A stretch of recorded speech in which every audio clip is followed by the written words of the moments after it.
Senhora Presidente da Assembleia Municipal, Senhor Presidente da Câmara e demais membros do Executivo, Senhora Presidente da Assembleia de Freguesia, Senhor Presidente da Junta de Freguesia, Senhoras e Senhores Deputados, caro representante da Assembleia Municipal Jovem, Senhores representantes das autoridades civis, militares e religiosas, Senhores representantes das mais diversas associações e instituições da nossa cidade, sanjoanenses. 51 anos volvidos sobre a madrugada libertadora de 25 de abril de 1974, reunimos-nos novamente para evocar o momento fundador da nossa democracia. Fazemo-lo num contexto de luto nacional pelo falecimento de Sua Santidade o Papa Francisco, cujo próprio magistério foi símbolo de um tempo de fundação, assente na renovação da Igreja, na dignidade da pessoa humana e na defesa intransigente da liberdade. Através da Igreja, o Papa Francisco mostrou como devia ser a sociedade. Uma sociedade para todos, todos, todos. É por esse tempo de fundação que aqui evocamos que devemos reafirmar esse compromisso, o de garantir uma sociedade mais justa, mais solidária e profundamente democrática. Os tempos desafiantes que vivemos e as ameaças constantes que a democracia enfrenta, tanto daqueles que a tentam combater por fora, como daqueles que a tentam sabotar por dentro, convocam-nos a isso mesmo. Se para alguns a Revolução é uma memória bem presente e intensamente vivida, a verdade é que para a maioria das pessoas, onde me incluo, ela é apenas mais uma data histórica ocorrida antes do seu nascimento. E à pergunta que muitos fazem, se abril ainda faz sentido, importa responder, faz mais do que nunca. Em primeiro, porque nos permite recordar o caminho que percorremos ao longo destas mais de 5 décadas. Instauramos a democracia. Realizamos, neste dia, há 50 anos, as primeiras eleições livres por sufrágio universal, as eleições para a Assembleia Constituinte e, saída dela, aprovamos a nossa lei fundamental, a Constituição da República Portuguesa. Pelo meio, as forças democráticas venceram a batalha da liberdade e da democracia constitucional, num contexto muito difícil e com um país na iminência de graves confrontos entre a população civil. Integramos com sucesso os muitos milhares de portugueses vindos dos territórios africanos que se tornaram independentes. Fizemos avanços extraordinários no plano social. A taxa de mortalidade infantil reduziu, a esperança de vida aumentou.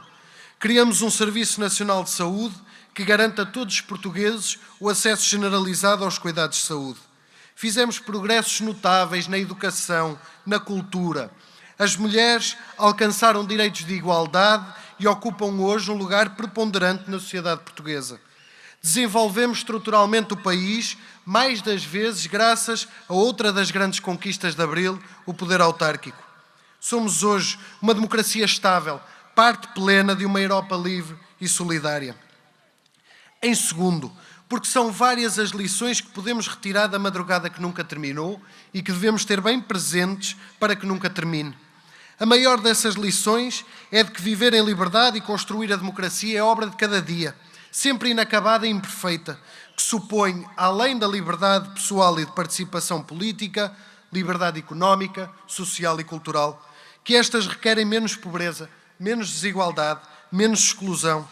Aprendemos que a democracia só existe quando se respeita a dignidade da pessoa, que essa dignidade não pode ter cor, não pode ter credo, não pode ter raça, não pode ter supremacias de origem, de fortuna, de privilégio, pessoal, familiar, de classe ou de território. Tal como aprendemos que a democracia, além de assentar nessa dignidade inalienável, supõe instituições e processos democráticos que tornem impossível que um só ou alguns só predestinados decidam o destino dos outros. Em terceiro, porque Abril não é um lugar onde chegamos, mas sim o lugar de onde partimos. 51 anos depois, o país que temos é, em muitos aspectos, o país que Abril permitiu. Mas também é verdade que o país que temos ainda está longe do país que Abril sonhou. Há um Portugal que resistiu, que lutou, que venceu. Mas há também um Portugal que espera, que exige, que precisa de se reencontrar. Esse é o Portugal que temos que construir. Esse é o Portugal que estamos a construir. O Portugal justo e solidário que aposta no combate às desigualdades e na proteção aos mais vulneráveis.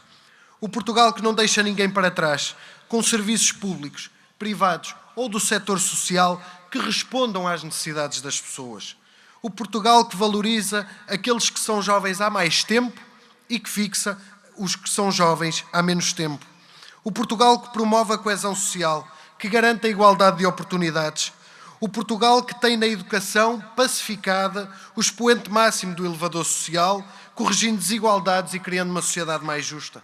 O Portugal que investe na saúde, aumentando o número de médicos, reduzindo tempos de espera, que investe na habitação, na ciência, na tecnologia, na cultura. O Portugal que estimula a criatividade e o empreendedorismo, que inova e aposta nas suas empresas. O Portugal ambientalmente sustentável. O Portugal democrático, europeu e global, símbolo maior da Portugalidade, que não esquece o seu passado, que é acolhedor e inclusivo, dignificando aqueles que nos procuram para viver e trabalhar, que afasta comportamentos xenófobos, que combate nacionalismos, que recusa isolacionismos. O Portugal que privilegia o diálogo, o pluralismo, a abertura ao mundo, a conjugação de fraternidades, alianças e parcerias, a procura da paz e o uso da diplomacia e do entendimento para atingir. Foi esse o sonho de há 51 anos, quando escolhemos o desenvolvimento, com a ambição, com a esperança, com a coragem de quem sabia que podíamos ir mais longe. E podemos, e devemos. Senhora Presidente, senhoras e senhores deputados, esse sonho sempre esteve bem presente em nós, sanjoanenses. E coloca-se sobre todos a exigência de olhar o futuro de São João da Madeira com ambição e com coragem. É no poder local, nas autarquias e nas freguesias, que a política toca verdadeiramente as pessoas. Na água, nos esgotos, no lixo, nas escolas, nos caminhos, nos centros sociais, nos mercados, nos espaços verdes, no comércio, no ambiente, na cultura, nos parques industriais, nas infraestruturas esportivas, nas infraestruturas empresariais, na rede viária, no estacionamento, na ferrovia, na habitação. E numa cidade que se habituou, ao longo da sua história, a ser exemplo, tantas vezes pioneira e inspiradora, fruto do contributo essencial das nossas gentes, gente determinada, que nunca se conformou, que sempre procurou estar na vanguarda, na linha da frente, fazendo mais e melhor, nunca podemos exigir menos do que aquilo que possa honrar a nossa história coletiva. Quando não a honramos, não há marcas, não há progresso, não há visão de futuro. O mesmo é sentir que o tempo que passou não deixou grandes marcas, que os passos foram curtos, cautelosos, quase imperceptíveis. Por isso é que precisamos de resgatar para São João da Madeira o espírito de Abril, que é também o espírito de Portugal. Um espírito que se recusa a ser pequeno, que não se encolhe perante os desafios, que acredita no poder transformador da liberdade. Um espírito de liderança, de visão, de dinâmica, com projetos que transformam, com caminhos que se abrem, com ousadia e com coragem. Sanjoanenses, por mais difíceis que sejam os tempos, há sempre lugar para a esperança. Foi a esperança de um tempo novo e de todo um povo que deu ânimo e coragem aos militares que derrubaram a ditadura. É a esperança de um futuro melhor que nos deve juntar a todos. A liberdade e a democracia, mesmo quando trazem muitas desilusões, dão-nos sempre a esperança que a ditadura não tolera, que é a esperança na mudança. O 25 de Abril foi isso mesmo. A recusa de aceitar um país condenado à estagnação. Foi o gesto corajoso de quem acreditou que Portugal podia ser mais. E pode, e deve. Não nos podemos contentar com menos do que o Portugal sonhado. Mas também não nos podemos contentar com uma cidade que seja menos do que aquilo que já foi a melhor cidade do país, porque pode e deve. Dizia o poeta: souberam, fizeram a hora e não esperaram acontecer. A única coisa que os portugueses, mas sobretudo os sanjoanenses, nos exigem é que saibamos estar à altura da nossa história. Por nós, pelos que nos antecederam, pelos que ainda hão de vir.